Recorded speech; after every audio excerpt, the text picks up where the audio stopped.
Welcome to the Campfire. My name is Ink and tonight I'll be sharing a story titled Pale Luna. In the last decade and a half, it's become infinitely easier to obtain exactly what you're looking for, by way of a couple of keystrokes. The internet has made it all too simple to use a computer to change reality. An abundance of information is merely a search engine away, to the point where it's hard to imagine life as any different. Yet, a generation ago, when the words streaming and torrent were meaningless save for conversations about water, people met face to face to conduct software swap parties, trading games, and applications on Sharpie labeled 5 1/4 inch floppies. Of course, most of the time the meets were a way for frugal, community-minded individuals to trade popular games like King's Quest and Maniac Mansion amongst themselves. However, a few early programming talents designed their own computer games to share amongst a circle of acquaintances, who in turn would pass it on, until if fun and well designed enough, an independently developed game had its place in the collection of aficionados across the country. Think of it as the 80s equivalent of a viral video. Pale Luna, on the other hand, was never circulated outside of the San Francisco Bay Area. All known copies had been long disposed of. All computers that have ever run the game now detritus buried under layers of filth and polystyrene. This fact is attributed to a number of rather abstruse design choices made by its programmer. Pale Luna was a text adventure in the vein of Zork and the lurking horror, at a time when said genre was swiftly going out of fashion. Upon booting the program, the player was presented with a screen almost completely blank, except for the text, "You are in a dark room.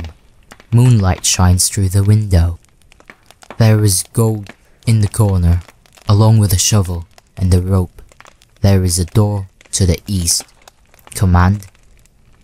So began the game that one writer for a long out-of-print fanzine decried as enigmatic, nonsensical, and completely unplayable, as the only commands that the game would accept were pick up gold, pick up shovel, pick up rope, open door, and go east. The player was soon presented with the following: reap your reward. Pale Luna smiles at you. You are in the forest. There are paths to the north, west, and east. Command. What quickly infuriated few who've played the game was the confusing and buggy nature of the second screen onward. Only one of the directional decisions would be the correct one. For example, on this occasion, a command to go in a direction other than north would lead to the system freezing, requiring the operator to hard reboot the entire computer. Further, any subsequent screen seemed to merely repeat the above text, with the difference being only the directions available. Worse still, the standard text adventure commands appeared to be useless. The only acceptable non-movement related prompts were use gold, which caused the game to display the message, "Not here." Use shovel, which brought up "Not now," and use rope, which prompted the text, "You've already used this." Most who played the game progressed a couple of screens into it before becoming fed up by having to constantly reboot and tossing the disc in disgust, writing of the experience as a shoddily programmed farce. However, this is one thing about the world of computers that remains true. No matter the era, some people who use them have way too much time on their hands. A young man by the name of Michael Nevins decided to see if there was more to Pale Luna than what met the eye. 5 hours and 33 screens worth of trial and error and unplugged computer cords later, he finally managed to make the game display different text. The text in this new era read, "Pale Luna smiles wide. There are no paths. Pale Luna smiles wide. The ground is soft. Pale Luna smiles wide. Here. Command? It was another hour still before Nevin stumbled upon the proper combination of phrases to make the game progress any further. Dig hole, drop gold, then fill hole. This caused the screen to display, "Congratulations, 40.24248. -121.4434, upon which the game ceased to accept commands, requiring the user to reboot one last time.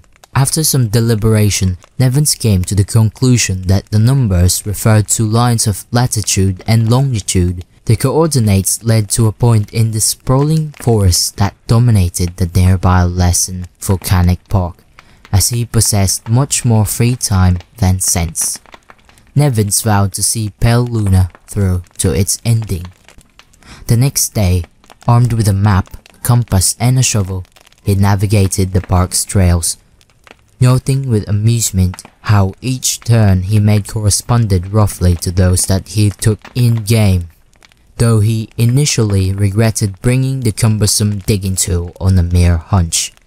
The path's similarity all but confirmed his suspicions that the journey would end with him face to face with an eccentric buried treasure. Out of breath after a tricky struggle to the coordinates, he was pleasantly surprised by a literal stumble upon a patch of uneven dirt. Shoveling as excitedly as he was, it would be an understatement to say that he was taken aback when his heavy strokes unearthed the badly decomposing head of a blonde-haired little girl. Nevins promptly reported the situation to the authorities. The girl was identified as Karen Paulson, 11, reported as missing to the San Diego Police Department a year and a half prior. Efforts were made to track down the programmer of Pale Luna, but the nearly anonymous legal gray area in which the software swapping community operated inescapably led to many dead ends. Collectors have been known to offer upwards of 6 figures to an authentic copy of the game. The rest of Karen's body was never found.